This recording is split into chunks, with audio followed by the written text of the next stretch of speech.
దేవుని యందు ప్రియమైన సహోదరి సహోదరులారా, దేవుని ప్రియ బిడ్డలారా, మీ అందరికీ దేవుని పవిత్ర నామమున శుభాకాంక్షలు పలుకుతూ ఈ పవిత్ర దైవారాధనకు వాక్య పరిచర్యకు మేము ప్రేమతో ఆహ్వానిస్తూ ఉన్నాను. ముందుగా ఈనాటి సువిశేషములో నుండి చదువుకున్న ఒక వాక్యము ద్వారా ప్రారంభిద్దాం. మత్తయి శుభవార్త 16వ అధ్యాయము 17వ వచనం నుంచి అందరూ నా తర్వాత చెప్పండి. యోనాపుత్రుడు వగు సీమోను, నీవు ధన్యుడవు, నీకు ఈ విషయమును తెలియచేసినది పరలోకమందున్న నా తండ్రియే కాని రక్త మాంసములు కావు. నీవు పేతురువు, ఈ రాతి మీద నా సంగమును నిర్మించెదను. నరక శక్తులు దీనిని జయింపజాలవు. నేను పరలోక రాజ్యపు తాళపు చెవులను ఇచ్చెదను. భూలోకమందు నీవు దేనిని బంధింతువో అది పరలోకమందును బంధింపబడును. భూలోకమందు నీవు దేనిని విప్పుదువో అది పరలోకమందును విప్పబడును. దేవుని యందు ప్రియులారా, ఈనాటి ఈ వాక్య ధ్యానాంశములో 5 అంశాలు ఉంటాయి. ఒకటి introduction, 2 Simon son of Jonah, you are Peter, పేతురు అంటారు, దాన్ని ధ్యానిస్తాం. తరువాత రాక్, రాయి అనే అంశాన్ని ధ్యానిస్తాం. తర్వాత మై చర్చ్ అన్న ప్రభుని మాటలు ధ్యానిస్తాం. తర్వాత keys of the Kingdom of God అనగా తాళపు చెవులు. ఈ 4 కీవర్డ్స్ ఈరోజు మనం ధ్యానం చేస్తాం. దేవుని యందు ప్రియులారా, ముందుగా కొంచెం ఈ యొక్క టాపిక్, ఇది ఒక ఎక్స్పెరిమెంట్ లాంటిది. ప్రతి ఆదివారం నేను మీకు చెప్పే ప్రసంగం లాంటిది కాదు. కొంచెం హిస్టరీ లోతుకు వెళ్తున్నాం. కాన్సన్ట్రేట్ చేయడానికి కొంచెం కష్టం అయినప్పటికీ కూడా మీరు మంచి చిత్తశుద్ధితో మీరు ఆలకిస్తే తప్పనిసరిగా గొప్ప సత్యాలను, ఇంతకుముందు ఎప్పుడూ వినని, ఎప్పుడు బహుశా ఎవరో చెప్పని క్రొత్త విషయాలను ఈరోజు మనం నేర్చుకుంటున్నాం. దేవుని యందు ప్రియులారా, let me begin with this. Okay, who is Jesus? యేసు ప్రభు ఎవరు? యేసు ప్రభు ఎవరు? యేసు ప్రభు ఎవరు? ఓ దైవ కుమారుడు, సన్ ఆఫ్ గాడ్, ఇంకా రిడీమర్, హోలీ రిడీమర్, ఇంకా ఇవన్నీ ఓకే. సింపుల్గా చెప్పాలంటే స్క్రీన్ మీద మీకు ఆన్సర్ ఉంది. ఏంటది? Who is Jesus? Is a Jew. Okay, మీరేమిట్లు అంటారు చూడండి. మీరేమిట్లు అంటారు కదా. యేసు ప్రభు ఏమిట్లు అంటే, యేసు ప్రభు యూదుడు, ఈజ్ ఎ జ్యూ. యూదుడు, అతని జాతి యూదా జాతి. ఓకే, అతని మతం ఏమిటి? అతను ఏ మతంలో పుట్టాడు చెప్పండి. అతని మతం ఏంటి? యెహోవా మతం. దాన్నే యోధా మతము అంటారు. అతను యూదుడు, అతని మతము యోధా మతము. మరి క్రైస్తవత్వం ఏంటి? మరి మనందరం యూదులు అవ్వాలి కదా. ఈ క్రైస్తవత్వం ఎక్కడి నుంచి వచ్చింది? వాట్ ఈజ్ క్రిస్టియానిటీ అంటే, ఒక మాటలో చెప్పాలంటే ప్రభు అనేక మార్లు ఈ విధంగా చెప్పారు. ఏమని చెప్పారంటే, ఇదిగో పూర్వము రాయబడినది మీరు వినియున్నారు కదా, కానీ నేను ఇప్పుడు చెప్పినది ఏమనగా, you have heard what has been said, what has been written, but I tell you this. పూర్వము రాయబడినది మీరు విని ఉన్నారు కదా, కానీ నేను చెప్పినది ఏమనగా, అనగా యూదుడైన క్రీస్తు ప్రభు యోధా మతములో జన్మించిన, జీవించిన, పెరిగి పెద్దవాడని యేసు ప్రభు ఆ యోధా మతమును సవరిస్తున్నాడు. A reformed Jewish religion, a restructured Jewish religion, a rearranged Jewish religion is Christianity. క్రైస్తవ మతం ఏంటంటే యోధా మతములో నుంచి పుట్టింది. క్రైస్తవ మతం యోధా మతాన్ని సవరించుకొని, శుద్ధి చేసుకొని, పాలిష్ చేసుకొని, పవిత్రపరచుకొని, యెహోవా దేవుడు ఏమి కోరుకుంటున్నాడో అక్షరాల ఆ విధముగా యేసు ప్రభు ఒక జీవిత విధానాన్ని సిద్ధపరిచాడు. అతని అనుసరించమన్నాడు. అదే క్రైస్తవ మతం, క్రైస్తవ జీవిత విధానం, క్రీస్తు మార్గం. దేవుని యందు ప్రియమైన సహోదరి సహోదరులారా, ఒక మాటలో చెప్పాలంటే Christianity is a continuation of Jewish religion. Okay, చెప్పండి అందరూ. Christianity is a continuation of the Jewish religion. యోధా మతాన్ని కొనసాగించడమే in a rearranged, restructured, reformed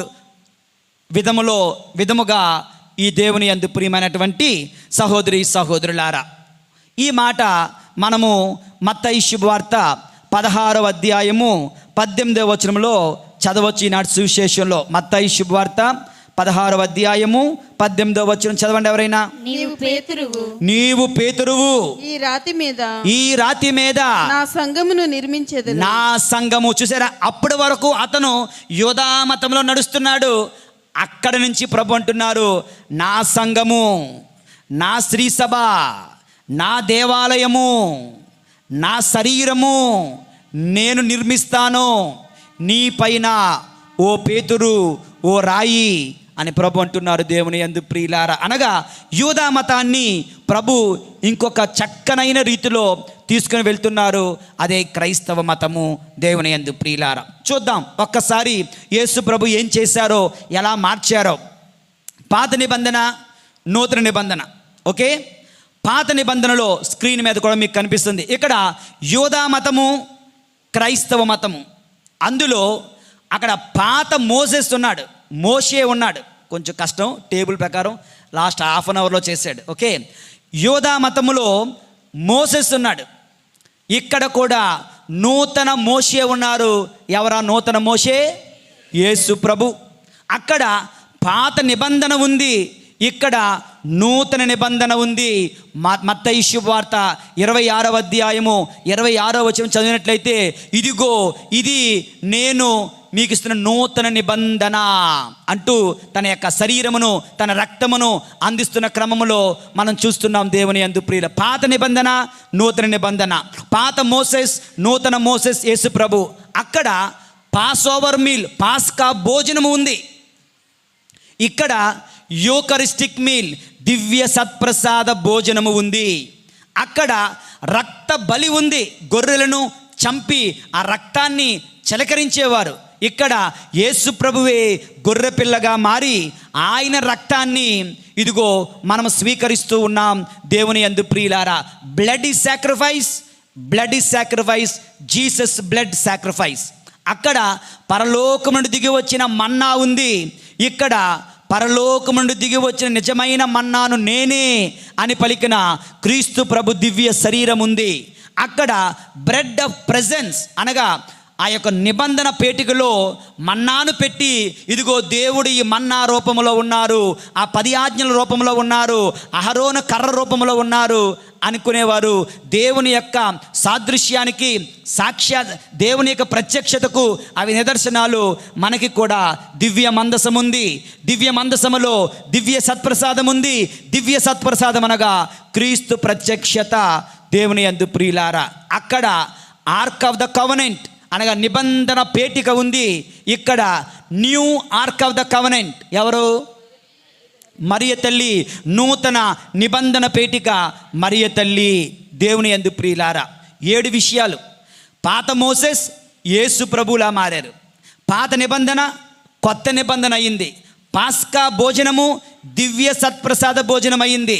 గొర్రె పిల్లల రక్త బలులు యేసు ప్రభు రక్త బలిగా మారింది. పరలోకం నుంచి వచ్చిన మన్నా ఈ పరలోకం దిగి వచ్చిన యేసు ప్రభు శరీర రక్తాలు అవుతున్నాయి. బ్రెడ్ ఆఫ్ ప్రెజెన్స్ క్రీస్తు దేవుని సాక్ష్యము దివ్య సత్ప్రసాదం అవుతుంది. అక్కడ నిబంధన పేటిక, ఇక్కడ మరియ తల్లి నిబంధన పేటిక అవుతుంది. ఇవన్నీ మార్చాడు అంటే యేసు ప్రభు Jesus is converting everything of Jewish religion into something new, covenant new religion, that is Christianity. అంటే దేవాలయాన్ని కూడా ప్రభు మారుస్తున్నారు కదా, మార్చాలి కదా. ఇవన్నీ మార్చిన ప్రభు దేవాలయాన్ని మారుస్తున్నారు. ఇవన్నీ మార్చిన ప్రభు దేవాలయాన్ని ఒక రాతి మీద కడితే ఆ రాయిని మారుస్తున్నారు. ఇవన్నీ మార్చిన ప్రభు దేవాలయపు తాళపు చెవులు ఎవడో దగ్గరే ఉంటాయి కదా, ఆ తాళపు చెవులు కూడా ప్రభు మారుస్తున్నారు. అనగా యేసు ప్రభు దేవాలయాన్ని, అదేవిధంగా తాళపు చెవులను, కట్టబడిన రాతిని కూడా మార్చుతున్నారు. అవన్నీ కూడా ఈరోజు మనము ధ్యానిస్తూ ఉన్నాం.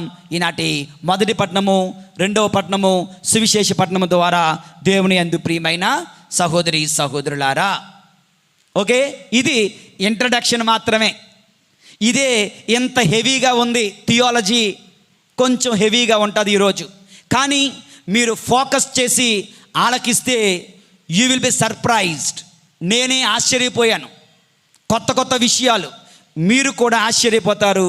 దేవుని యందు ప్రియమైన సహోదరి సహోదరులారా, యేషువా వందనం, యేషువా వందనం, యేషువా స్తోత్రం, యేషువా స్తోత్రం, praise the lord, praise the lord, praise the lord, praise the lord, hallelujah, hallelujah, hallelujah, hallelujah, hallelujah, hallelujah. Okay, road మ్యాప్లో ఇంట్రడక్షన్ అయిపోయింది. Next 4 key points we are discussing. 4 key points. First key point Peter. Underline చేసుకుని బైబిల్లో, లేదు round up చేసుకొని పర్వాలేదు, బైబిల్లో రాయాలి, అలా భద్రంగా రాయండి పర్వాలేదు. పీటర్, పేతురు, రౌండప్ చేయండి.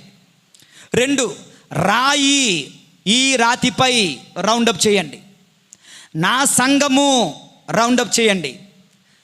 పరలోక రాజ్యపు తాళపు చెవులు, రౌండప్ చేయండి. ఎన్నొచ్చాయి మొత్తం? ఎన్నొచ్చాయి చెప్పండి చూద్దాం.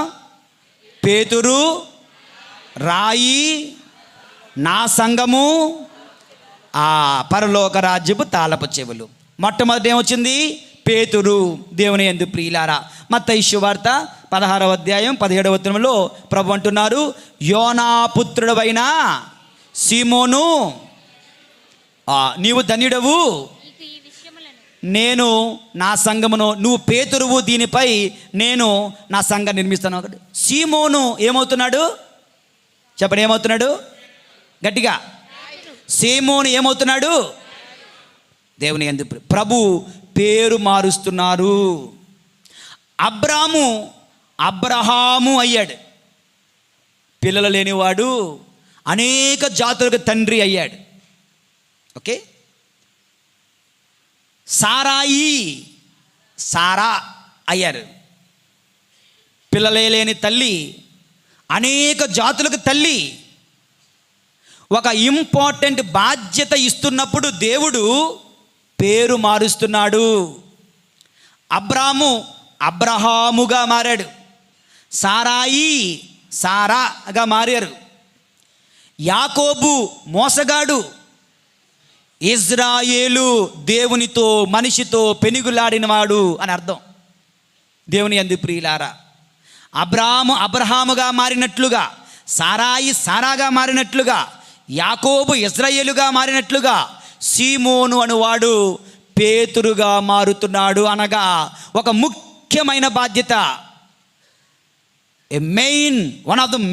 ద మోస్ట్ ఇంపార్టెంట్ రెస్పాన్సిబిలిటీ దేవుడు ఈ పేతురికి ఇస్తున్నాడు అన్నమాట. ఓకే, అది ఏంటో తర్వాత వచనాలు చూద్దాం. ఓకేనా? రైట్. ఇది మొదటి ధ్యానాంశం అయిపోయింది, సింపుల్ కదా. ఇప్పుడు రెండోది ఏంటి? పేతురు కింద అయిపోయింది ఏంటి? తర్వాత రాయి. ఇది కొంచెం ప్రొలాంగ్ అవుతుంది, జాగ్రత్తగా ఆలకించండి. దేవుని యందు ప్రియులారా, ఇది నిజమా అబద్ధమా, కళ కట్టుకదా, అవన్నీ కాదు. ఒక ముఖ్యమైన పుస్తకాన్ని ఆధారంగా చేసుకొని, మిస్నా అనే పుస్తకాన్ని ఆధారంగా చేసుకొని, జూవిష్ రబ్బానికల్ బుక్స్, యోధా మతములలో ఉన్నటువంటి మిస్నా అనే ఒక ముఖ్యమైన పుస్తకములో రాయబడిన విషయాలను ఇప్పుడు నేను మీతో పంచుకుంటున్నాను. మనము రాయి యొక్క హిస్టరీలోకి వెళ్తున్నాం. వీళ్ళంటున్న ప్రభు అంటున్న రాయి అంటే ఏంటో తెలుసా? ఈ రాయి ఏంటండి అంటే నెంబర్ 1 గుర్తుంచి ఒక 10 పాయింట్లు వస్తాయి. నెంబర్ 1 స్టోరీ నెంబర్ 1 ఏంటంటే వాళ్ళ విశ్వాసం ప్రకారం, ఎవరి విశ్వాసం? యూదా మతవాసుల విశ్వాసం, యూదుల మత విశ్వాసం ప్రకారం దేవుడు సర్వమును సృష్టిస్తున్నప్పుడు, మనం ఒక ఇల్లు కడుతున్నప్పుడు మొట్టమొదటి ఏం చేస్తాం? పునాది రాయి. లిఫ్ట్ కడుతున్నప్పుడు మొట్టమొదటి ఏం చేసాం? పునాది రాయి వేస్తున్నాడు. అందరూ ₹1,00,000 ఇవ్వనని ఎవడేవ్వలేదు. ఓకే లిఫ్ట్ కడుతున్నప్పుడు పునాది రాయి వేసాం, ఇల్లు కడుతున్నప్పుడు పునాది రాయి వేసాం. ఓకే, దేవుడు కూడా సర్వ సృష్టిని చేస్తున్నప్పుడు ఒక రాయిని తీసుకున్నారట, పునాది రాయిగా. తర్వాత మీకు చూపిస్తాను. పునాది రాయిగా ఒక పెద్ద రాయి, దేవుడి సైజుకి పెద్ద రాయి తీసుకొని దానిని మూలరాయిగా, పునాది రాయిగా, ఫౌండేషన్ స్టోన్గా పెట్టి సృష్టిని ఆరంభించారంట. ఇది మిస్నా అనే పుస్తకంలో యూదుల ఆచారంలో, యూదుల విశ్వాసము ప్రకారం ఇది. ఓకే, ఇది నెంబర్ 1. అంటే దేవుడు లోకమును సృజించుటకు ఉపయోగించిన రాయి. ఇది పేతురు ఎలాగవుతున్నాడో చూద్దాం. ఒకటి. రెండవది, ఇప్పుడు దేవుడు మట్టి తీసుకున్నాడంటే కదా. దేనికోసం తీసుకున్నాడు? ఆదామును తయారు చేయడానికి మట్టి తీసుకున్నాడు. ఈ మట్టి ఎక్కడ తీసుకున్నాడంటే ఈ రాతిలో నుంచి మట్టి తీసుకున్నాడంట. ఈ రాయిలో నుంచి మట్టి తీసుకొని, అదేంటి రాయిలోంచి మట్టి తీస్తారా? మన చేతులకు రాదు, దేవుని చేతులకు రాదా? దేవుడు పట్టుకోక రాదా? దేవుడు ఆ రాతిలో నుంచి మట్టిని తీసుకొని దానితో బొమ్మను చేసి తన ప్రాణాన్ని అందులో ఊదాడంట. అప్పుడు ఆదాము అయ్యాడు. ఆదాము ఎక్కడి నుంచి వచ్చాడు? ఈ రాతి నుంచి వచ్చాడన్నది యూదుల యొక్క గట్టి నమ్మకం. 2. 3, ఒరే చెట్టు పండు తినద్దురా అంటే ఏం చేశారు వీళ్ళు? నాకు అదే కావాలని తిన్నారు. ఇప్పుడు వీళ్ళు ఏమయ్యారు? దిగంబరులు అయిపోయారు. వీళ్ళకి బట్టలు ఉన్నాయా? బట్టలు లేవు. వాళ్ళు ఏం చేశారు? ఆకులు చుట్టుకున్న. ఆకులు ఎంతకాలం ఉంటాయి? ఎగిరిపోతాయి కదా. కనుక దేవుడు ఏం చేశాడు? ఆకులతో కప్పుకోకండ్రా అని చెప్పి ఒక గొర్రె పిల్లను తీసుకొని బలి చేశాడు. ఒక గొర్రె పిల్లను బలిచ్చాడు. ఎందుకోసం? ఆ గొర్రె పిల్ల చర్మముతో వీళ్ళకు బట్టలు కుట్టించాడంట దేవుడు. ఓకే, అనగా ఆ గొర్రె పిల్లను ఎక్కడ బలిచ్చాడు? ఈ రాతి మీదే బలిచ్చాడంట.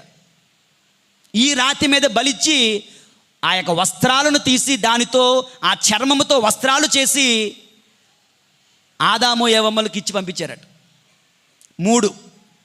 4వది, ఆదాము కృతజ్ఞత కలిగినప్పుడల్లా దేవునికి బలి అర్పించేవాడు.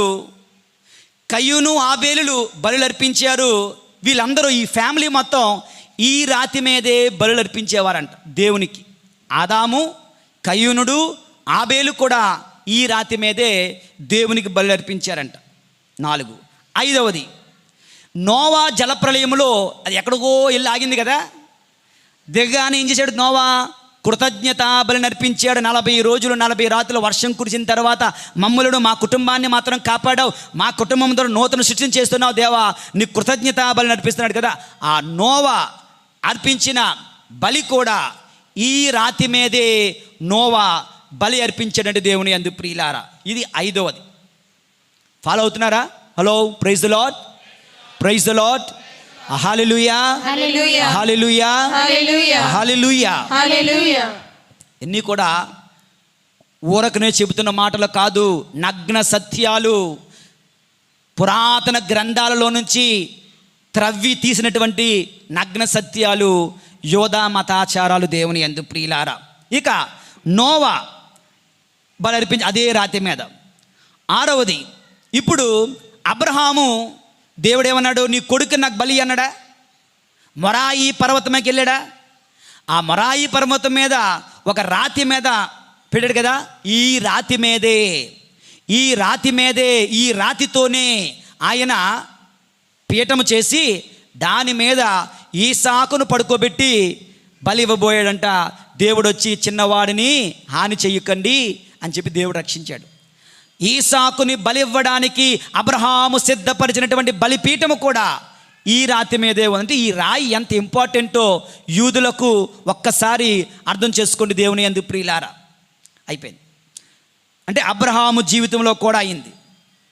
ఓకే, ఇప్పుడు ఇదంతా రాజులు వచ్చేసరికి దావీదు, సొలొమోను వచ్చాడు. సొలొమోను వచ్చేసరికి ఏం చేశాడు? సొలొమోను దేవునికి ఒక దేవాలయాన్ని కట్టాలనుకున్నాడు కదా.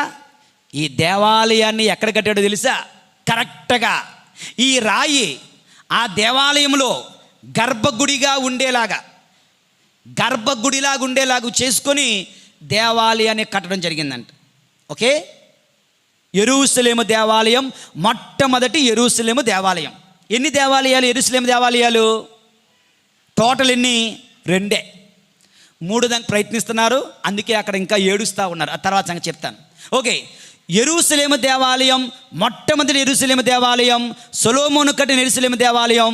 ఈ రాతిని బేసిస్గా చేసుకొని, ఈ రాతిని గర్భగుడి, ఈ బలిపీఠంలా చేసుకొని చుట్టూ గుడిని కట్టాడు, దేవాలయాన్ని కట్టాడు సొలొమోను. దేవుని యందు ప్రియులారా, ఇది 7వ విషయం. ఓకే, అక్కడ వరకు బాగానే జరిగింది. తర్వాత ఈ రాతి పైన వాళ్ళు ఒక ఒక ఒక వస్తువుని పెట్టారు. ఏంటి ఆ వస్తువు? Ark of the covenant. మోషే కాలంలో అహరోను మోసేలు కలిసి తయారు చేసినటువంటి నిబంధన పేటిక, ఆర్క్ ఆఫ్ ద కవెనెంట్. వాళ్ళ భుజాల మీద మోసుకొని నడుస్తూ వెళ్తూ ఉన్నారు కదా. అందులో ఏమున్నది? మన్నాను పెట్టారు. అందులో అహరోను కర్ర ఉంది. అందులో దేవుడు ఇచ్చిన 10 ఆజ్ఞలు 2 శిలాఫలకాలు ఉన్నాయి. అది ఈ రాతి మీద పెట్టారు. చూడండి, ఆ రాతి మీద ఈ నిబంధన పేటికను పెట్టారు. ఓకే, దానిని, ఆ రాతిని హోలీ ఆఫ్ హోలీస్ అంటారు. హోలీ ఆఫ్ హోలీస్, మహాపరిశుద్ధమైన, పరిశుద్ధతకే పరిశుద్ధమైన స్థలం. అందుకే మనందరం అంటాం పరిశుద్ధ పాపు గారిని హోలీ ఫాదర్. అందరూ ఫాదర్ ఫాదర్ ఫాదర్, కానీ పాపు గారు holy father, holy of holies నుంచి వచ్చిన వాడు పేతురు. దేవుని యందు ప్రియులారా, ఓకేనా? సో అక్కడ ఈ రాతి మీద నిబంధన పేటికను పెట్టారు. ఇది 8వ అంశం. ఓకేనా? 8 విషయాలు చెప్పాను. ఇక్కడ నుంచి కొన్ని యుద్ధాలు జరుగుతున్నాయి, జాగ్రత్తగా ఆలకించండి. ఇంతకీ ఈ రాతికి గల పేరు ఏమిటండి అంటే Even Shetiyah, EVENSHETTIAH, Even Shetiyah అనేది ఈ రాతి యొక్క పేరు. ఓకే, ప్రైజ్ ది లార్డ్, యేషువా వందనం, హల్లెలూయా హల్లెలూయా హల్లెలూయా హల్లెలూయా హల్లెలూయా. ఒక్కసారి మీరు మర్చిపోయారేమో, రీక్యాప్. దేవుడు సృష్టిని చేస్తున్నప్పుడు వాడాడు, బట్టలు ఇచ్చేటప్పుడు వాడాడు, కెయ్యను, ఆబేలు, ఆదాములు వాడారు. ఇక్కడి నుంచే నోవా వాడాడు, అబ్రహాము వాడాడు. తర్వాత యెరూషలేము దేవాలయం దీని మీదే కట్టారు, దీని మీదే నిబంధన పేటికను పెట్టారు. ఇవి 8 విషయాలు చెప్పాను. నెక్స్ట్, దేవుని యందు ప్రియులారా, ఇలా రోజులు గడుస్తూ ఉన్నాయి. ఒక్కొక్క రాజు వస్తూ ఉన్నాడు. క్రీస్తు పూర్వం ఆదాము నుంచి క్రీస్తు పూర్వం 587వ సంవత్సరం వరకు వచ్చేసాం. ఎంతవరకు? 587వ సంవత్సరం వరకు వచ్చేసాం. ఇక్కడ ఏం జరిగిందంటే దేవుడు, అది ఇర్మియా ప్రవక్త కాలం.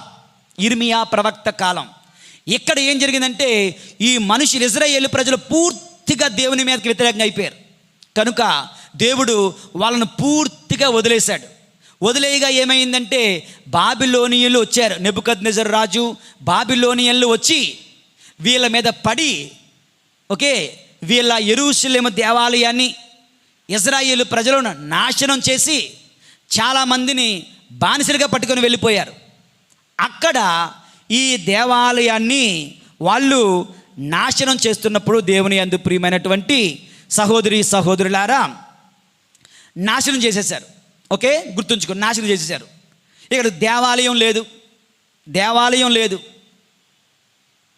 అందులో ఏముండాలి? ఆర్క్ ఆఫ్ ద కవెనెంట్, నిబంధన పేటిక ఉండాలి కదా. బైబిల్ చెబుతుంది, మనందరికీ తెలుసు, ఇర్మియా ప్రవక్త వీళ్ళు వస్తున్నారని తెలిసి వీళ్ళు రాక మునిపే ఈ నిబంధన పేటికను తీసుకుని వెళ్ళిపోయి నెబో పర్వతం మీద దాచేశాడు. ఎక్కడ దాచేశాడు ఎవరికీ తెలియదు. వాళ్ళ విశ్వాసం ఏంటి? దేవుడు దాన్ని తీసుకుని వెళ్ళిపోయాడు. నిబంధన పేటికను ఎవరు తీసుకుని వెళ్ళిపోయారు? దేవుడు తీసుకుని వెళ్ళిపోయాడు. ఇదిగో నిబంధన పేటికను పంపించాడు, మరియ తల్లిని పంపించాడు. అది తీసేసుకొని అసలైన నిబంధన పేటిక ఇది కాదురా మరియా తల్లి అని పంపిస్తూ ఉన్నాడు తర్వాత రోజుల్లో. ఓకే, నిబంధన పేటిక వెళ్ళిపోయింది, దేవాలయం కూలబడిపోయింది, రాయి మిగిలిపోయింది. వీళ్ళందరూ బాబిలోనియాలో ఉన్నారు. ఇలా 50-60 సంవత్సరాలు గడిచిపోయాయి. 587కి ఒక 50 తీసేయండి. కలపాలా తీసేయాలా? తీసేయాలి. ఎందుకంటే బీసీ కదా, క్రీస్తు పూర్వం కదా, మైనస్ చేసుకొని రావాలి. 587 నుంచి 50 సంవత్సరాలు అంటే 537వ సంవత్సరంలో సుమారు 537, 524 ఆ సంవత్సరాలలో నెహెమ్యా కాలంలో మరలా బాబిలోనియా నుండి ఇజ్రాయేలు ప్రజలు మరలా యెరూషలేముకు వచ్చారు. వాళ్ళు మొట్టమొదట దేవాలయాన్ని కట్టుకున్నారు. రాయి మీదే కట్టుకున్నారు. దేవాలయం ఉంది, దేవాలయం తాళాలు ఉన్నాయి, రాయి ఉంది, కానీ ఏమీ లేదు, నిబంధన పేటిక లేదు. దేవుని యందు ప్రియమైన సహోదరి సహోదరులారా, ఇక్కడ ఓకే. నెక్స్ట్ ఇక్కడ మరొకమైనటువంటి విషయం మనకు చూడాల్సింది ఏంటంటే తాళం గురించి మరలా వివరంగా చెప్పినప్పుడు నేను మరలా మీకు తెలియజేస్తాను. ఓకే, ఈ యొక్క 30వ సంవత్సరంలో ఈ యొక్క 2వ దేవాలయం ఎప్పటి వరకు కడుతున్నారండి అంటే వాళ్ళు యేసు ప్రభు కాలం వరకు కడుతూనే ఉన్నారు. ఇంకా కడుతూనే ఉన్నారు. హేరోదు కాలం వరకు, యేసు ప్రభు కాలం వరకు వాళ్ళు ఇంకా కడుతూనే ఉన్నారు. ఓకే, ఇక్కడ ఈ దేవాలయానికి ఒక గేట్ కీపర్, ఒక ఇన్ఛార్జ్, ఒక హకోనియా, a custodian, a guardian, a protector, like a prime minister, a chief priest or a vicar of the king అనేవాడు ఒకడు ఉండేవాడు. వాడి దగ్గర తాళాలు ఉంటాయి. వాడి గురించే ఈరోజు మొదటి పట్టణం మనం చదువుకున్నాం. అది తాళాల గురించి మాట్లాడినప్పుడు మళ్ళీ నేను క్లియర్గా దాని గురించి చెబుతాను. ఓకే, అతని దగ్గర ఈ తాళాలు ఉంటాయి. అది అలా ఉంచండి. 30వ సంవత్సరంలో యేసుప్రభు శకంలో 30వ సంవత్సరంలో యేసుప్రభు ఏమని చెప్పారు? యేసుప్రభు ఏమని ప్రవచించారు? ప్రజలు శిష్యులు అంటున్నారు, ప్రభువా చూడండి యెరూషలేము దేవాలయం ఎంత బాగుందో అంటే, బాబు బిడ్డలారా ఇదిగో మీరు చూస్తున్న యెరూషలేము దేవాలయం ఇక్కడ ఉండదు. కొద్ది రోజుల్లో రాతి మీద రాయి నిలువని కాలము వచ్చును, మొత్తం నాశనం అయిపోద్ది అని ప్రభు చెప్పేశారు. అది జరిగిందా? 70వ సంవత్సరంలో మొత్తం ఆ యొక్క దేవాలయాన్ని మొత్తం వాళ్ళు పగల కొట్టేశారు రోమియులు. దేవుని యందు ప్రియులారా చూసుకోండి, మొదటి దేవాలయం సొలొమోను కట్టాడు, బాబిలోనియన్లు పడగొట్టేశారు. 2వ దేవాలయం నెహెమ్యా కట్టాడు, రోమియులు 70వ సంవత్సరంలో యేసు ప్రభు ఉత్థానమై మోక్షంకి 40 సంవత్సరాలకి వాళ్ళు పడగొట్టేశారు. దేవాలయం మరలా వాళ్ళు కోల్పోయారు. దేవుని యందు ప్రియమైనటువంటి సహోదరి సహోదరులారా, ఇప్పటికీ కూడా వీపింగ్ వాల్ అనే ఒక్క గోడ మాత్రం ఉన్నది. యూదులు ఇప్పటికీ కూడా వెళ్ళి అక్కడ తల బాదుకుంటూ ఏడుస్తూ ఉంటారు. దాన్ని వీపింగ్ వాల్ అంటారు.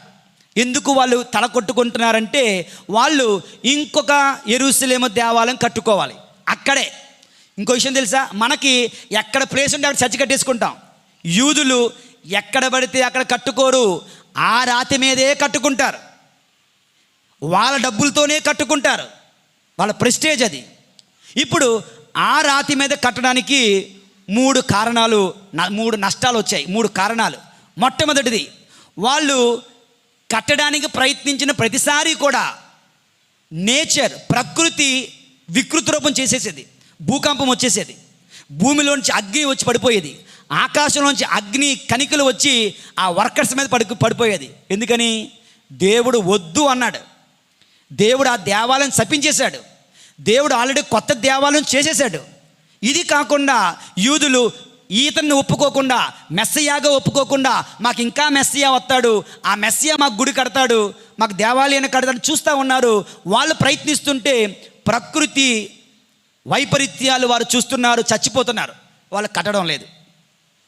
రెండవ కారణం, వాళ్ళ ప్రవచనం ప్రకారం మెస్సయా వచ్చి గుడి కట్టాలి. ప్రభువా మెస్సయా త్వరగా రా అని ఇంకా వాళ్ళు ఎదురు చూస్తున్నారు. ఈ మధ్యనే గత 2-3 నెలల క్రితం, 6 నెలల క్రితం యూదులందరూ పెద్ద ప్రేయర్ మీటింగ్ పెట్టుకున్నారు. ఎందుకు తెలుసా? త్వరగా మెస్సయా రావాలని.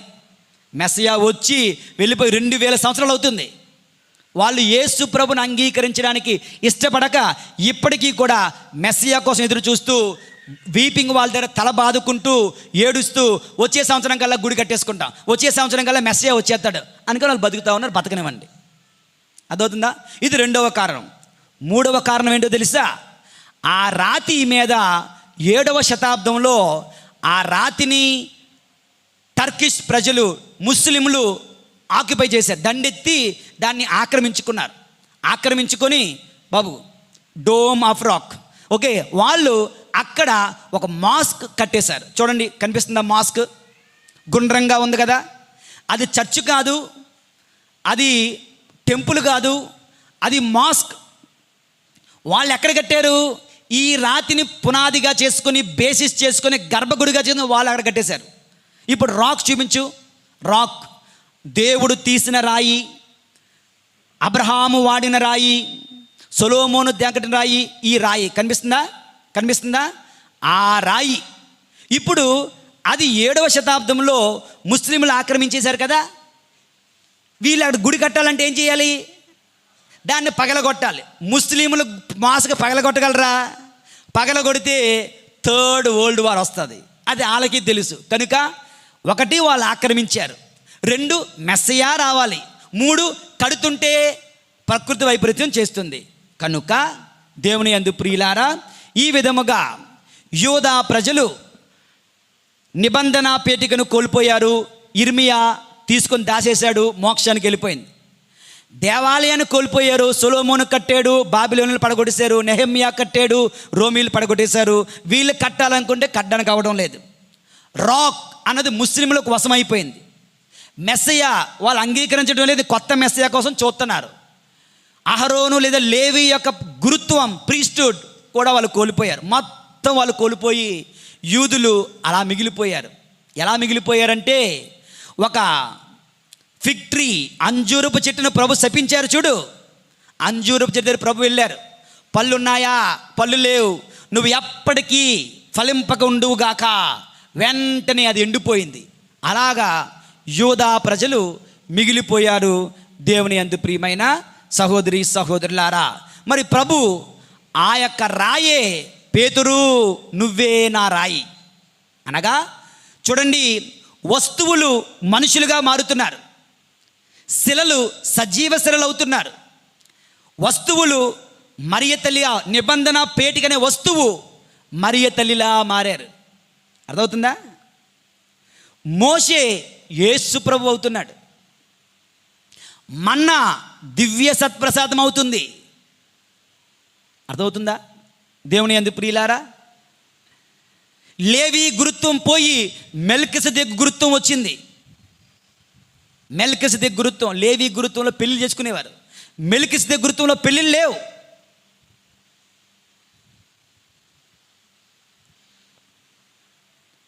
ఆ రాయిపోయి సజీవశిల పేతురు, ఈ రాతిపై నీవే, పెట్రుస్ అంటే రాక్ అని అర్థం, ఈ రాతిపై నా సంఘమును నిర్మిస్తాను అని ప్రభు సెలవిచ్చారు. దేవుని యందు ప్రియుల, the importance of holy father in the Catholic church, the importance of pope in the Catholic church. పాపు గారంటే ఎవరు? ఈ రాయి. ఏ రాయినైతే దేవుడు సృష్టిని ఆరంభించడానికి తీసుకున్నాడో, ఏ రాయినైతే దేవుడే బలి ఇచ్చాడు రాతిపై, ఏ రాతిలో నుంచి అయితే మట్టిని తీసుకొని సృష్టిని చేశాడో, ఏ రాయి అయితే ప్రతి అంశంలోనూ మూలరాయిగా ఉందో, ఆ రాయి ఎవరో తెలుసా? మన పరిశుద్ధ పాపు గారు. దేవుని యందు ప్రియమైనటువంటి సహోదరి సహోదరులారా, ఆయన పేతురు, అతని యొక్క సక్సెసర్స్, అతని తర్వాత వచ్చినటువంటి వాళ్ళు పరిశుద్ధ పాపు గారులు. వీళ్ళు మూలరాయి, ఫౌండేషన్ స్టోన్, పునాది రాయి, కార్నర్ స్టోన్గా వాళ్ళు మారుతూ ఉన్నారు. దేవుని యందు ప్రియమైన సహోదరి సహోదరులారా, ఓకే, పేతురు ధ్యానించాం, రాక్ అన్నది ధ్యానించాం. యేషువా వందనం. Praise the lord. Praise the lord. Praise the Lord. Hallelujah, Hallelujah. Hallelujah, Hallelujah. Hallelujah. Hallelujah. మూడవ కీ పాయింట్ ఏంటమ్మా? చర్చ్, నా సంఘము, నా సంఘము.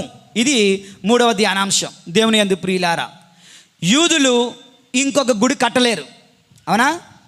ఓన్లీ వన్ జెరూసలేం టెంపుల్ అని మీకు చెప్పడం జరిగింది. అది కూడా మెస్సయా వచ్చి కట్టాలి, ఆ రాతి మీద కట్టాలి. ఇప్పుడు యేసుప్రభు ఒక మాట అన్నారండి. యోహాను శుభవార్త 2వ అధ్యాయం 19, 20, 27 వచ్చాను చదవండి. యోహాను శుభవార్త 2వ అధ్యాయం 19, 20, 21. అందుకు యేసు, ఈ దేవాలయమును మీరు పడగొట్టుడు, ఈ దేవాలయమును మీరు పడగొట్టండి, నేను దీనిని 3 రోజుల్లో లేపుదును. 3 రోజులలో లేవనెత్తుదును. 21 వచనం చదవమ్మా. కానీ వాస్తవముగా ఆయన పలికినది తన శరీరమన ఆలయమును గురించి, అది తన శరీరము అనే ఆలయము గురించి ఆయన మాట్లాడారు. మీరు ఆలయాన్ని పడగొట్టండి, 3 రోజుల్లో లేవనెత్తుతానంటే వాళ్ళు అనుకున్నారు ఈ ఆలయమా, ఇది కట్టడానికి 40 సంవత్సరాలు పట్టింది, ఇది కట్టడానికి ఎప్పటి నుంచో మేము కడుతున్నాం, ఇది మీరు 3 రోజుల్లోనా? ప్రభు అంటున్నారు అది కాదయ్యా, అది పని అయిపోయింది. ఇది ఈ దేవాలయం, ఇక నుండి మీ దేవాలయము నా శరీరమే, ఇక నుండి మీ దేవాలయము నేనే. ఇక నుండి దేవాలయానికి రావడం అంటే నాలోనికి రావడం, దేవాలయానికి రాకుండా ఉండడం అంటే నన్ను విడిచి వెళ్ళిపోవడం, నా నుండి వెళ్ళిపోవడం.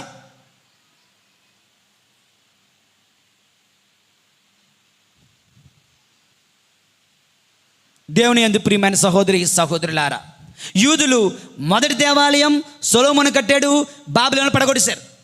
2వ దేవాలయం నెహెమ్యా నుంచి కడుతూనే ఉన్నారు, రోమీలు వచ్చి పడగొట్టేశారు. 3వ దేవాలయం కట్టాలంటే వాళ్ళు కట్టలేరు. మరి ఇక్కడ ప్రభు ఆ దేవాలయాన్ని ఈ దేవాలయముగా, సజీవ దేవాలయముగా మారుస్తున్నారు. యేసు ప్రభువే ఆ దేవాలయం. ఈ దేవాలయమును మీరు పడగొట్టండి, నా సంఘము అంటే నన్ను నీ మీద కట్టుకుంటున్నాను, నువ్వు నాకు మూలరాయిగా ఉంటావు, నువ్వు నాకు మూల సేవకుడిగా ఉంటావు, నువ్వు నాకు పోపుగా, పరిశుద్ధ పాపు గారిగా నువ్వు ఉంటావు. నా సంఘమునకు, నా శరీరమునకు, ఈ దేవాలయమునకు, ఈ కథోలిక ప్రపంచానికి దేవుని యందు ప్రియమైనటువంటి సహోదరి సహోదరులారా, అదవుతుందా? నా సంఘము అంటే యేసు ప్రభు శరీరం, నా దేవాలయం అంటే యేసు ప్రభు దేవాలయం శరీరం. దీనిని పడగొట్టండి అంటే మీరు నన్ను చంపుతున్నారు కదా, 3వ రోజు చూడండి నేను మరలా లేవనెత్తుతున్నాను.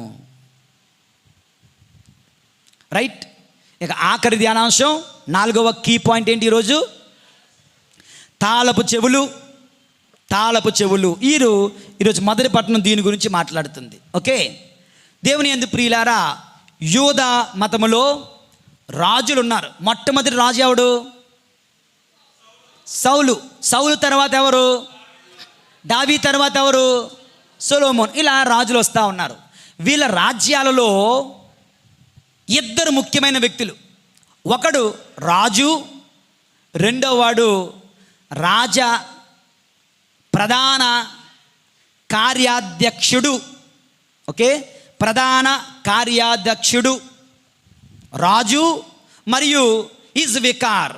రాజు is in charge, the custodian, the protector అని పేరు. ఇతని పని ఏంటి అంటే అతని చేతిలో యెరూషలేము దేవాలయపు తాళపు చెవులు ఉంటాయి. పెద్ద తాళపు మోస్తూ ఉంటాడు, భుజాల మీద మోస్తూ ఉండాలి, పెద్ద తాళపు చేతులు. కస్టోడియన్, ఈయన చేతిలో ఆ తాళపు చెవులు ఉండేవన్నమాట. He is in charge, he is the protector. Okay, ఎవరైనా ఒక గురువు, ఒక లేవీయుడు పూజ సమర్పించాలంటే, సాంబ్రాణి వెయ్యాలంటే, బలి అర్పించాలంటే ఈయన దగ్గర తాళాలు తీసుకొని, తాళం తీసి లోపలికి వెళ్ళి, అక్కడ ఏమున్నాయి? రాయి ఉంది, రాయి మీద నిబంధన పేటిక ఉంది కదా, రాయి మీద ఈ తాళాలు పెట్టాలి. తాళాలు ఎవరి దగ్గర ఉండాలి? రాయి దగ్గర ఉండాలి. రాయి మీద పెడతారు, బలి అర్పిస్తారు. అంతా అయిపోయిన తర్వాత మళ్ళీ తాళాలు రాయి దగ్గర నుంచి తీసుకొని మళ్ళా ఈ కస్టోడియన్కి ఇచ్చేవారన్నమాట. అయితే ఇక్కడ చరిత్రలో జరిగిన సంఘటన ఏంటంటే, మిష్నా పుస్తకం ప్రకారం చాప్టర్ 19 verse 6 లెవిటికస్ రబ్బానికల్ పుస్తకంలో ఏమని రాయబడిందంటే, బాబిలోనియన్లు వచ్చినప్పుడు ఇర్మియా ఏం చేశాడు? నిబంధన పెరిగిన పట్టుకుని దాచేశాడు కదా. ఇప్పుడు ఈ ప్రధాన కార్య అధ్యక్షుడు ఏం చేస్తున్నాడంటే శత్రువులు వచ్చేస్తున్నారు, మొత్తాన్ని తగలబెట్టుకుని వచ్చేస్తున్నారు, పడగొట్టుకు వచ్చేస్తున్నారు, చంపుకొని వచ్చేస్తున్నారు, ఇంకా దేవాలయాన్ని నాశనం చేసేస్తారు. తాళాలు ఇతని చేతిలో ఉన్న ఇతను ఎవడు? ప్రొటెక్టర్, ఇతను ఇన్ఛార్జ్. కానీ ఇతను కాపాడలేకపోతున్నాడు, దేవాలయాన్ని కాపాడలేకపోతున్నాడు. అందుకని ఏం చేశాడు తెలుసా? ఇతను దేవాలయం రూఫ్ మీదకి పరిగెట్టలేడంట, పైకి, దేవాలయం పైకి పరిగెట్టాడంట. పైకి వెళ్ళి దేవుణ్ణి ప్రార్థిస్తున్నాడు. ఏమని? ఓ దేవా, ఇది నీ దేవాలయం, నేను దీనిని కాపాడలేకపోయాను, నన్ను క్షమించు, ఈ తాళపు చెవులు నువ్వే తీసుకో అని పరలోకానికి ఇసిరాడంట. వాళ్ళ పుస్తకం ప్రకారం, వాళ్ళ నమ్మకం ప్రకారం పరలోకానికి ఇసిరితే అద్భుత రీతిలో ఆకాశం నుండి ఒక చెయ్యి వచ్చిందంట. చెయ్యి వచ్చి ఆ తాళాలు పట్టుకొని టక్కన మాయమైపోయిందంట. గుర్తుంచుకోండి, తాళాలు పట్టుకొని మాయమైపోయింది. ఓకే, ఇప్పుడు ఆ తాళాలు ఎక్కడున్నాయి? పరలోకంలో ఉన్నాయి. ఇప్పుడు ఆ తాళాలు మళ్ళీ రావాలంటే ఎవరు రావాలి? ఎవడో ఒకడు పరలోకం నుంచి రావాలి. పరలోకం నుంచి వచ్చిన వాడు ఎవడున్నాడు? ఒక యేసు ప్రభు తప్ప ఉంటున్నారు. మీరందరూ క్రింద నుండి వచ్చిన వాళ్ళు, నేను పైనుండి వచ్చిన వాడను, నేను పైనుండి వచ్చాను అంటున్నారు. పైనుంచి వచ్చిన ప్రభు ఆ తాళాలు పట్టుకొని వస్తున్నాడు. తాళాలంటే తాళాలు కాదు, అధికారం. తాళాలంటే తాళాలు కాదు, బాధ్యత, సర్వాధికారము. దేవుని ఆ తాళాలు పట్టుకుని యేసు ప్రభు వస్తూ ఏం చేస్తున్నారండి అంటే ఆ తాళాలతో పేతురు గారికి ఇస్తున్నారు. అంటే ఆ అధికారం పేతురు గారికి ఇస్తున్నారు. Peter is in charge, Peter is pope, first pope, pope is the captain, pope is the custodian, pope is the protector, pope is the vicar of Christ. క్రీస్తు ప్రతినిధి. అక్కడ రాజు ప్రధాన అధ్యక్షుడు ఉన్నట్లుగా క్రీస్తు ప్రభు రాజు అయితే అతని ప్రధాన అధ్యక్షుడు ఎవడు? పేతురు లేదా పాపు గారు. దేవుని యందు ప్రియమైనటువంటి సహోదరి సహోదరులారా, ఈ మాట నమ్మకపోతే ఈనాటి మొదటి పట్టణాన్ని ఒక్కసారి చదువుదాం. దయచేసి స్క్రీన్లో చూడండి, బైబిల్ గ్రంథం ఓపెన్ చేయండి.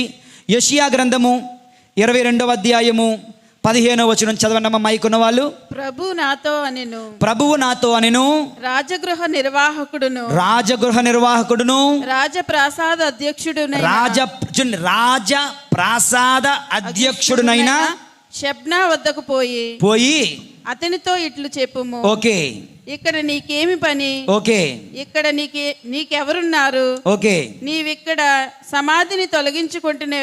ఆ వాక్యాలన్నీ కూడా అలాగ 19వ వచనం. నేను నిన్ను ఓకే ఉద్యోగము నుండి తొలగింతును, ఓకే, నీ ఉన్నత స్థానము నుండి నిన్ను పడద్రోయుదును. నెక్స్ట్, ఆ దినమున ఓకే నేను హిల్కియా కుమారుడును నా ఎల్యాకీమును ఆహ్వాని. 21వ వచనం. నీ అధికార వస్త్రములను నీ నడికట్టును అతనికి కట్టబెట్టుదును. పరిశుద్ధ పాప గారు ఎందుకు అటువంటి బట్టలు వేసుకుంటారు అంటారు కదా. పరిశుద్ధ పాప గారు ఎందుకు అటువంటి బట్టలు వేసుకుంటారు? అన్ని బట్టలు వేసుకుంటారు. పరిశుద్ధ పాప గారు ఏ బట్టలు వేసుకోవాలో, ఎలా వేసుకోవాలో కూడా ఇక్కడ రాయబడి ఉంది. ఓకే, చెప్తున్నారు, నీ అధికార వస్త్రములు, నీ నడికట్టు అతనికి కట్టబెడుతును. నాకు పేతురు గారికి కట్టబెట్టేదను, నీ అధికారమును అతనికి అప్పగింతును, అంటే పేతురు గారికి అప్పగింతును. యెరూషలేము పౌరులకు, యూదా నివాసులకు అతని తండ్రి వంటి వాడు. ఓకే, ఎవరండి? గట్టిగా చప్పట్లు కొట్టాను అందరూ ఒకసారి గట్టిగా. ఓకే, అందరూ అంటే ప్రొటెస్టెంట్ వాళ్ళు అంటారు, ఏటిని తండ్రి అని పిలవకూడదు, పాపు గారిని ఫాదర్ని తండ్రి అని పిలవకూడదు. క్లియర్గా చెప్తున్నారు, అతను తండ్రి వంటి వాడు, ప్రధాన తండ్రి, హోలీ ఫాదర్, హోలీ పోప్, పాపా Francis, daddy Francis, father Francis. పాపు గారు ప్రదక్షిణకు వస్తే వ్యాన్ మీద అందరూ పాపా ఫ్రాన్సిస్ అంటారు. తండ్రి ఫ్రాన్సిస్ తండ్రి గారా, ఫ్రాన్సిస్ తండ్రి గారా, పాపు గారిని. ఇదిగో దేవుని యందు క్యాథలిక్ చర్చ్ యొక్క గొప్పతనం తెలిస్తే ఎవడు కూడా క్యాథలిక్ చర్చ్ని విడిచి వెళ్ళలేడు. That is the greatness of the Catholic church. నిన్న మొన్న ఎవడికి వాడు వచ్చి చర్చిలు స్టార్ట్ చేసుకుని అందమైన ప్రసంగాలు చేయొచ్చు గాక. చాలామంది మనం కూడా పరిగెడుతుంటాం.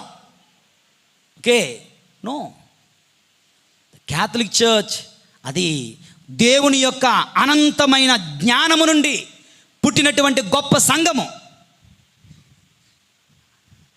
దేవుని యందు ప్రియమైన సహోదరి సహోదరులారా, తర్వాత వాక్యం చూడండి. దేవుని యందు ప్రియులారా, 22వ వచనం, దావీదు వంశపు రాజు తాళపు చెవిని అతడు తన భుజముల మీద తాల్చున్నట్లు చేయుదును.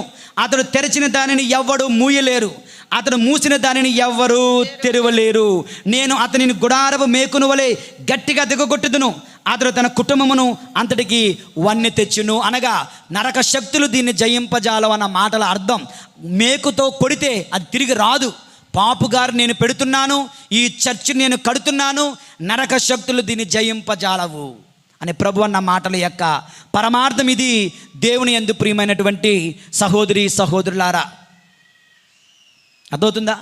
పరిశుద్ధ పాపు గారు అందుకే ఈ ఇన్ఫాలబుల్ పవర్ అంటే తప్పు చెయ్యని శక్తి అతనికి ఉంటుంది. మోరల్స్ విషయంలో, వేదాన్ని బోధించడం విషయంలో ఎటువంటి తప్పు ఆయన చెయ్యలేడు. దేవుని యందు ప్రియులారా, ఎందుకంటే దేవుడు అంతగా అతనిని ఆశీర్వదించారు. దేవుని యందు ప్రియులారా, he has full right, he has full authority. ఆయన ఒక్క మాట చెబితే ప్రపంచమంతా తల ఉంచుతుంది. ఒక్క మాట చెబితే ఆయన చెప్పే మాట కొరకు ప్రపంచమంతా ఎదురు చూస్తుంది. ఈ దివ్య పూజా బలి ఎవడబడితే వాడు మార్చేయడానికి వీల్లేదు, పాపుగారే మార్చగలడు. బైబిల్ గ్రంథం ఎవరూ మార్చలేరు, పాపుగారే మార్చగలరు. ఆయన క్షమించిన దాన్ని ఎవడో క్షమించలేదు అని చెప్పలేం. ఇది పాపం అంటే అది పుణ్యం అని ఎవడో చెప్పలేడు. అబార్షన్ పాపుగారు పాపం అంటే అది ప్రాక్టికల్ కాదు, నువ్వన్నా అది కాదు. పాపుగారు అబార్షన్ పాపం, వద్దు, తప్పు అంటే తప్పే, వద్దే, మానేయాలి. గే మ్యారేజెస్ పాపం. కోర్టులన్నీ కూడా మగవాళ్ళు పెళ్లి చేసుకోవచ్చు, ఆడవాళ్ళు పెళ్లి చేసుకోవచ్చు అంటున్నారు ప్రపంచం మొత్తం కూడా. కానీ పాపుగారు ఒక్కరే నో, అది పాపం. No more discussion. అది పాపుగారి యొక్క ఇన్ఫాలబుల్ పవర్, ఇన్ఫాలబుల్ క్యారెక్టర్. ఎన్నటికీ ఎప్పటికీ ఆయన తప్పు చెయ్యడు. ఎందుకంటే ప్రభు అతనిని ఒక పునాది రాయిగా, మూలరాయిగా, ఫౌండేషన్ స్టోన్గా స్థాపించారు. దేవుని యందు ప్రియమైనటువంటి సహోదరి సహోదరులారా, దేవుని ప్రియ బిడ్డలారా, సో చర్చ్ ఏ విధంగా మారింది? యెరూషలేము దేవాలయం యేసు ప్రభు శరీరంగా మార్చేశారు. ఆ పునాది రాయి ముస్లింల దగ్గర ఉంటే తీసుకొని పొండి. అసలైన పునాది రాయి పేతురు గారు, మా పాపు గారు. తాళాలు పరలోకానికి ఇసిరితే పరలోకం నుంచి వచ్చినటువంటి యేసు ప్రభు ఆ తాళాలు పేతురు గారికి ఇస్తున్నారు. నువ్వు ఎవరి పాపాలు క్షమిస్తావో క్షమించబడతాయి, ఎవరి పాపాలు క్షమించబడవు. దేవుని యందు ప్రియమైన సహోదరి సహోదరులారా, ఇటువంటి మహోన్నత శ్రీ సభలో, క్యాథలిక్ చర్చిలో మనందరం భాగస్థులం. ఎంత భాగ్యం, ఎంత పుణ్యం, ఎంత అదృష్టం. క్యాథలిక్స్ అయ్యామంటే you know what it means. You are part and parcel of Jesus Christ. యేసు ప్రభు శరీరంలో నువ్వు ఒకడివి. నువ్వు గుడికి రాను అంటే you know what does that mean.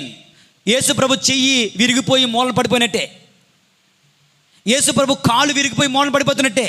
Because నువ్వు యేసు ప్రభు శరీరంలో ఒకడివి. గుడికి రాకపోవడం అంటే శరీర అవయవాలు శరీరాన్ని విడిచి వెళ్ళిపోవడం. దేవుని యందు ప్రియులారా, శరీర అవయవాలు శరీరాన్ని విడిచి వెళ్ళిపోతే అవి బ్రతకగలవా? వాటిలో జీవం ఉంటుందా? నేను ద్రాక్షావళిని, మీరు రమ్మలు. నా యందు ఉంటేనే మీరు ఫలిస్తున్నారు, నా యందు ఉండకపోతే మీరు ఎండిపోతారయ్యా.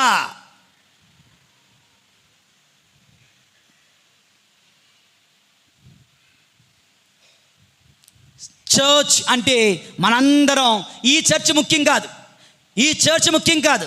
అసలైన చర్చ్ అతనిలో మనం భాగస్థులం అవ్వడం. గుర్తుంచుకోండి, అతనికి దూరం కాకండి. రెండవది, పరిశుద్ధ పాప గారికి విధేయించండి. Never ever speak against holy father. A protestant pastor అయినా ఎవడైనా పరిశుద్ధ పాప గారికి వ్యతిరేకంగా మాట్లాడితే సహించకూడదు. అది ఘోరమైన పాపం. పరిశుద్ధ పాప గారికి వ్యతిరేకంగా వెళ్తున్నామంటే దేవుని అధికారానికి వ్యతిరేకంగా వెళ్తున్నాం. ఎందుకంటే దేవుడు స్థాపించిన మూలరాయి ఆయన. దేవుని యందు ప్రియమైన సహోదరి సహోదరులారా, ఇది ఈరోజు మన ధ్యానాంశం. కొంచెం కొత్తగా ట్రై చేశాను. ఓకే, కొంచెం బోరు కొట్టిందేమో నాకు తెలియదు. అనేక విషయాలు, కొత్త కొత్త విషయాలు మనం నేర్చుకున్నాం. దేవుని యందు ప్రియులారా, కనుక పరిశుద్ధ పాప గారిని ప్రేమిద్దాం, పరిశుద్ధ పాప గారికి విధేయిద్దాం, పరిశుద్ధ పాప గారి కొరకు ప్రార్థిద్దాం. కథోలిక స్త్రీ సభలో ఉన్న మనము గర్వపడదాం. కథోలిక స్త్రీ సభను ఏనాడు విడవకుండా అంటిపెట్టుకుని జీవిద్దాం. పరిశుద్ధుడైన దేవుడు మనల్ని దీవింతురుగాక. పిత పుత్ర పరిశుద్ధ ఆత్మ నామమున. ఇలాంటి మరిన్ని వీడియోస్ కోసం ఇప్పుడే మా ఛానల్ను సబ్స్క్రైబ్ చేసుకోండి.